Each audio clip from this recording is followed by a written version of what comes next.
lapsa, pienāca pavasaris un izkusā lapsai tā māja, un viņam patrieca zaķi prom. Ir tādi varianti, kur suņa nav. Tur parādās slāvu tautas paskā, man liekas, tur ir vērsis. Un tiem tēliem arī ir kāda sava nozīme.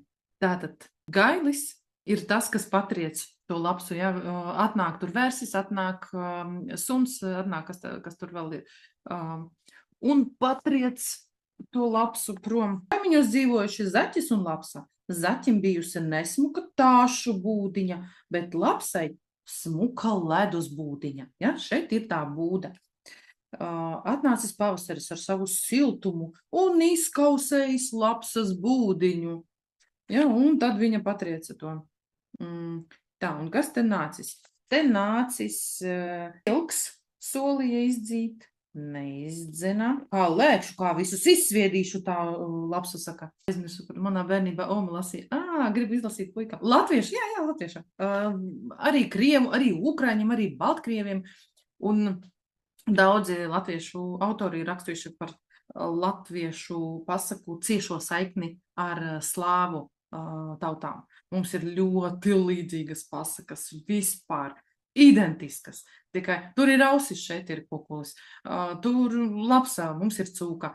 Ir kaut kādas mazas nelielas nianses, kas ir raksturīgas latviešu tautai. Ja? Tur arī tas simbolisms kolosāls, brīnišķīgs vienkārši. Tad tur atnāca gailis, un viņš ar to izskapti vicinājās. Bija multene tāda. Ja neatstāsi būdiņu ar labu, tad iesāksies karš. Re, kur karavīrs, un lapsa nobijusies un aizbēga prom. Es sapratu, ka jūs šo pasaku nezinājāt, ja? Vai kaut kas no bērnības. Man atkal licies, ka tur vairāk slinkuma pēc Līdekas pavēles. Slinkumā, Kadrī, nekur nav slinkums. Nekur, kas attiecas uz trešo tēva dēlu. Uz muļķīti nav slinkums, viņš nekad nav bijis slinks. У лисы была избенка ледяная, у зайца лубиная. Jā.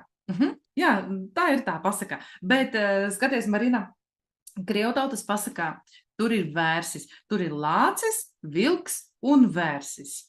Labi, es jums atklāšu to nozīmi. Tas bija lieldienu pasaku terapijā, tas stāstiņš.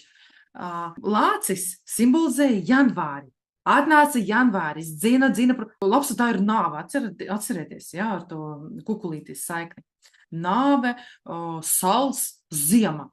Zaķītis ir pavasara simbols. Zaķis ir auglības simbols.